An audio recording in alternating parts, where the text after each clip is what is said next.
श्री राम भगवान विष्णु के 7वें अवतार माने जाते हैं। श्री राम के जीवन से हम बहुत कुछ सीख सकते हैं। नीति को स्वीकार करना। अगर हमारे साथ कुछ भी गलत हो जाए तो हम उसी समय ईश्वर को उलाहना देना शुरू कर देते हैं, लेकिन हम श्री राम के जीवन से नीति को स्वीकार करना सीख सकते हैं। जैसे श्री राम के राज्याभिषेक की घोषणा हो चुकी थी, अगली सुबह उनका राज तिलक होने वाला था, लेकिन राजा दशरथ के रानी कैकेयी को दिए हुए वचन का मान रखने के लिए श्री राम ने बिना किसी प्रश्न के 14 वर्ष का वनवास स्वीकार किया।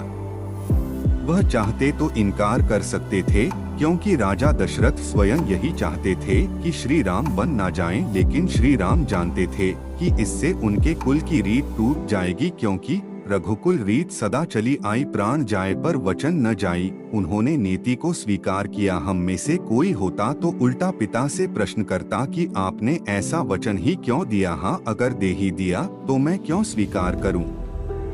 माता पिता का सम्मान करना। श्री राम के जीवन से हमें माता पिता का सम्मान करने की प्रेरणा मिलती है। माता कैकेयी को दिए गए वचन का मान रखने के लिए श्री राम को 14 साल का वनवास मिला, तो श्री राम ने उसे सहर्ष स्वीकार किया। माता कैकेयी के प्रति उनके मन में कोई भी द्वेष भाव नहीं था। जब श्री राम से मिलने भरत चित्रकूट गए तो श्री राम सबसे पहले माता कैकेयी से ही मिलते हैं और उन्हें कहते हैं कि आप किसी बात की चिंता ना करें, जो भी हुआ भाव वश हुआ। वह माता कौशल्या और माता सुमित्रा से भी उतना ही स्नेह करते थे। मर्यादा में रहना।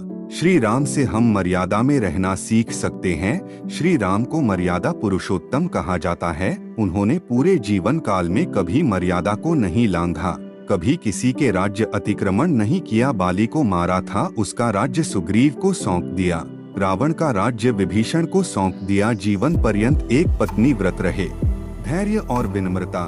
धैर्य। हम श्री राम के जीवन से धैर्य रखना सीख सकते हैं। जय श्री राम ने सुग्रीव को किष्किंधा का राजा बनाया तो चतुर्मास के कारण सीता माता को खोजने के लिए वानर सेना को नहीं भेजा जा सकता था। श्री राम उस नीति को मानकर धैर्य से काम लिया। यह सिखाता है कि कई बार हम ऐसी परिस्थितियों में फंसे होते हैं कि हम चाह कर भी कुछ नहीं कर सकते। ऐसे समय में धैर्य से काम लेना चाहिए। श्री राम के विनम्रता के गुण को भी जीवन में जरूर धारण करना चाहिए। श्री राम भगवान विष्णु के अवतार थे और हर तरह से शक्ति संपन्न थे, लेकिन कभी भी उन्होंने अपनी शक्ति का दिखावा नहीं किया, अपितु श्री राम बहुत ही विनम्र स्वभाव के थे। उनके अनुज लक्ष्मण जब सीता स्वयंवर में भगवान शिव का पिनाक धनुष टूटने पर परशुराम जी के क्रोधित होने पर उनके साथ उदंडता से बात कर रहे थे, श्री राम ने बहुत विनम्रता से अपने असली स्वरूप का अनुभव करवाया था। सबका सम्मान करना। श्री राम ने अपने वनवास काल में बहुत से ऋषि मुनियों से मिले। भीलों के साथ वन में रहे निषादराज। उनकी मित्रता दर्शाती है कि वह जात पात ऊंच नीच में विश्वास नहीं करते थे। सीता माता की खोज करते हुए श्री राम माता शबरी के आश्रम में पहुँचे और माता शबरी ने उनका स्वागत किया और श्री राम ने उनके द्वारा दिए गए बेर बहुत चाव से खाए थे। सुग्रीव की वानर सेना की सहायता से समुद्र पर पुल बनाया। श्री राम सभी को एक साथ लेकर चलते थे।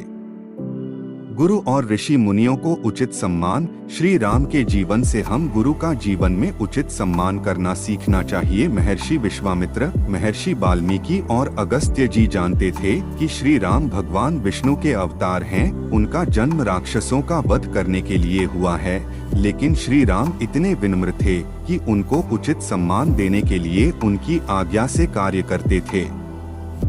जब श्री राम ऋषि विश्वामित्र जी के साथ सीता माता के स्वयंवर में पहुंचते हैं, जब कोई भी राजा भगवान शिव के पिनाक धनुष को नहीं उठा पाया तो श्री राम ने अपने गुरु के आदेश के बाद ही धनुष उठाया था। जब श्री राम को 14 वर्ष का वनवास मिला तो वह लक्ष्मण जी और माता सीता के साथ वाल्मीकि जी के आश्रम में पहुँचे तो श्री राम वाल्मीकि जी से विनती करते हैं कि वह स्थान बताएं जहां वह रह सके। वाल्मीकि जी मुस्कुराकर कहते हैं, ऐसा कौन सा स्थान है जहां आप नहीं हैं? लेकिन श्री राम का मान रखने के लिए वाल्मीकि जी कहते हैं कि आप चित्रकूट पर्वत पर निवास करें, जहां आपको सब प्रकार की सुविधा होगी। वहाँ मंदाकिनी नदी है जिसे अत्रि ऋषि की पत्नी अनसुया जी अपने तपोबल से लाई थी। जब श्री राम को चित्रकूट में सब लोग उनके बारे में जान गए हैं तो श्री राम ने उस स्थान को त्यागने का निश्चय किया और श्री राम, सीता जी और लक्ष्मण जी ऋषि अगस्त्य के आश्रम में पहुँचे। श्री राम ने मुनि से कहा कि आप तो जानते हैं मेरा वन में आगमन राक्षसों के विनाश के लिए हुआ है, आप मुझे बताएं कि मैं कैसे उनको मारूं। ऋषि कहने लगे, आप तो सब लोगों के स्वामी हैं, आप मुझसे प्रश्न कर रहे हैं, आप सदा अपनी सेवकों को बढ़ाई देते हैं, इसलिए आप मुझसे पूछ रहे हैं। अगस्त्य मुनि कहने लगे कि प्रभु पंचवटी नाम का पवित्र स्थान है, आप वहां निवास करें। श्री राम के जीवन से हम सीख सकते हैं कि हमें गुरु और अपने से अनुभवी लोगों का उचित सम्मान करना चाहिए और उनकी बातों का अनुकरण करना चाहिए। पूर्वधारणा नहीं बनानी चाहिए। हमारे साथ कई बार होता है कि अगर किसी का कोई भाई बहन गलत संगत में हो तो हम पूर्वधारणा लगा लेते हैं कि यह भी ऐसा ही होगा। जब रावण का भाई विभीषण रावण द्वारा धिक्कारे जाने के पश्चात श्री राम की शरण में आया तो सभी लोग कहने लगे कि यह जरूर हमारी जानकारी लेने आया है। श्री राम कहने लगे कि शरण में आए हुए को जिसे करोड़ों ब्राह्मणों की हत्या लगी हो मैं उसे भी नहीं त्यागता।